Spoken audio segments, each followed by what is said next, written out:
Hello everyone, today we've got here POCO X8 Pro Max, and let me show you how to perform a security scan.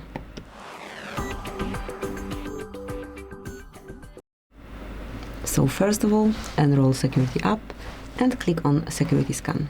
Now tap on agree and just wait, as the whole process would be done automatically. You just have to wait for the results. As you can see, in my case, everything looks good.